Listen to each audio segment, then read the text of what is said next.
guys! So, ito yung daily routine ni Oceana pagkaligo. Ito yung diaper niya. Ang gagamitin natin na panglagay sa puwet ay ito. Tiny Buds in a Rush. Lalagay natin para hindi siya nagkaka-rashes. Next is EQ Dry. Ito yung hiyang sa kanya. Maganda na din to. EQ Dry.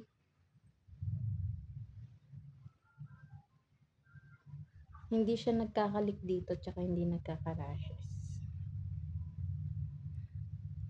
Ito yung ginagamit niya simula pa newborn.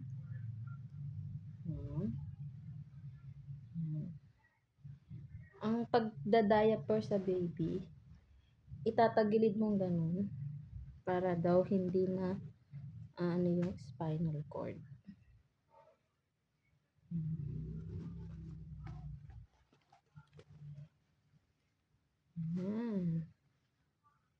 Ang size na ni baby ngayon, siya ay 5 months. Medium.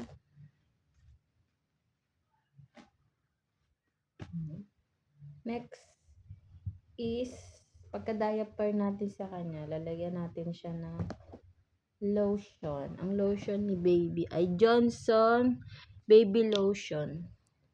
Hindi ko siya nilalagyan ng newborn. Ang newborn, Mustela lotion. Mahal eh. Tsaka nabili na namin to nung nagpamimili kami. Hiyang naman siya. Hindi naman siya nagkaka-rashes. Tapos moisturize niya yung skin ni baby. Ngayon lang 5 months yan na ganito. Bago lang. Yan. Para hydrated lagi yung skin ni baby. Next natin ay yan sa katawan lang to. Katawan lang. Yung braso tsaka hita at paa. Yan. Next is ang gagawin natin ay lalagyan natin siya bibihisan na natin siya. Ito yung ginagamit ko, onesies. Minsan yung terno, may terno din siya. Short tsaka Pero ngayon, dahil umuulan, ito, pajama tsaka onesies. Ang ginagawa ko, para madali, alam ko ganito naman talaga ginagawa yung mga onesies. Sa paa muna, yung susuot. Sa pagkakaalam ko, ganun talaga siya binilt, yung onesies. Ito yung niya, tuwalya. May ganito sa ulo. Baliktad pa na.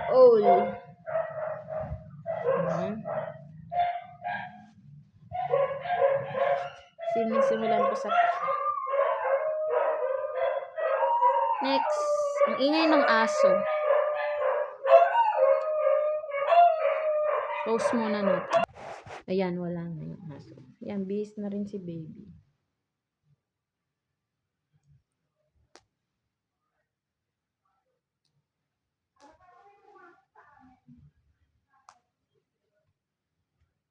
Ito itsura na. Yan.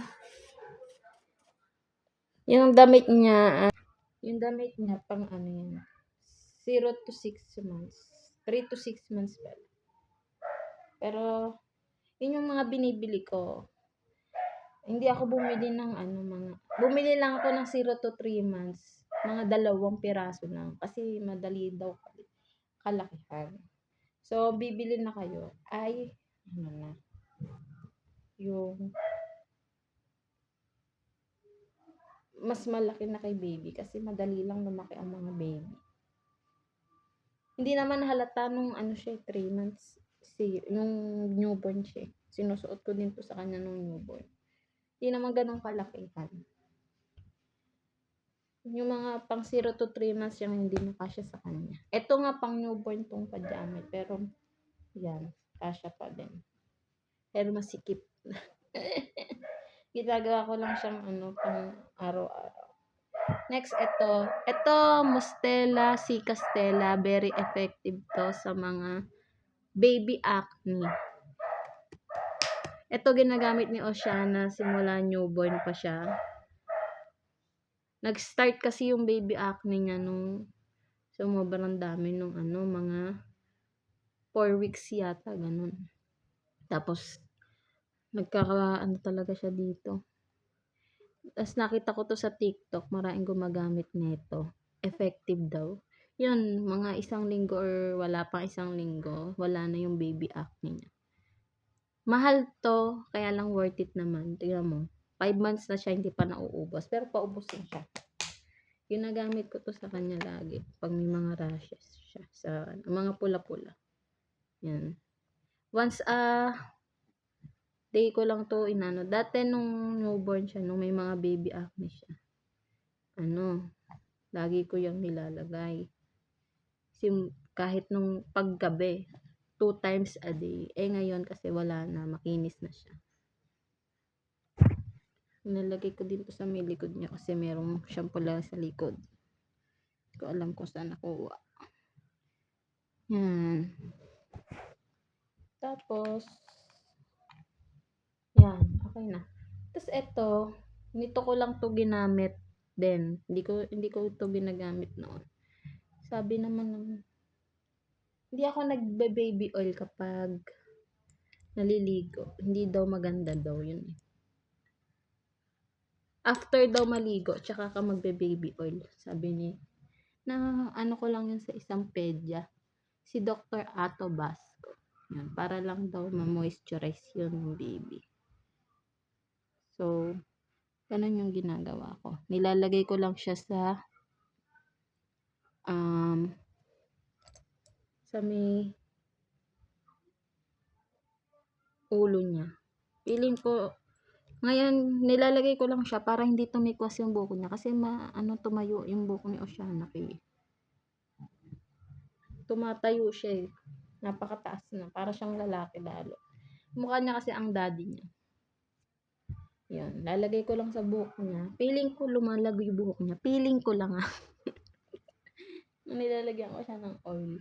Siguro dahil nagsasama-sama na siya sa isang place. Hindi kagaya noon na nakataas. Kaya mukha siyang ngayon. Mukha siyang malago. Bala ko nga bumili nung hair highness eh. Hindi ko alam kung sa Tiny Buds ba yun. Tiny Buds baby yan. Yan. Ito din. Ito naman Unilab. Unilab Squalene Baby Oil.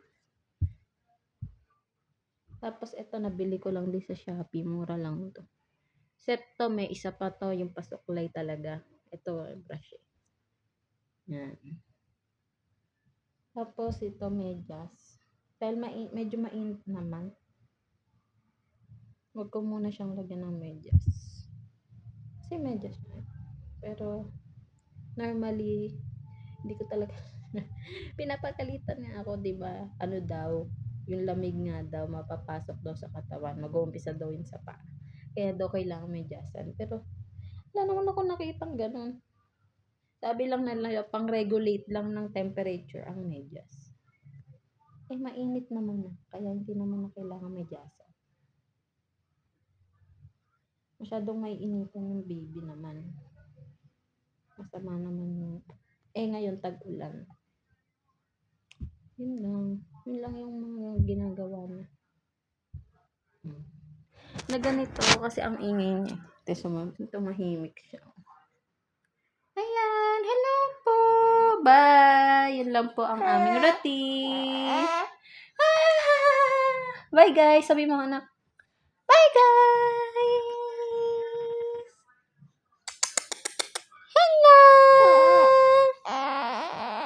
Pinapaliguan ko din siya 10 o'clock. Wala naman to specific na kailangan maligo ang bata. Minsan nga alas 11 or mag-alas 12 ko na napaliguan niya kasi natutulog siya.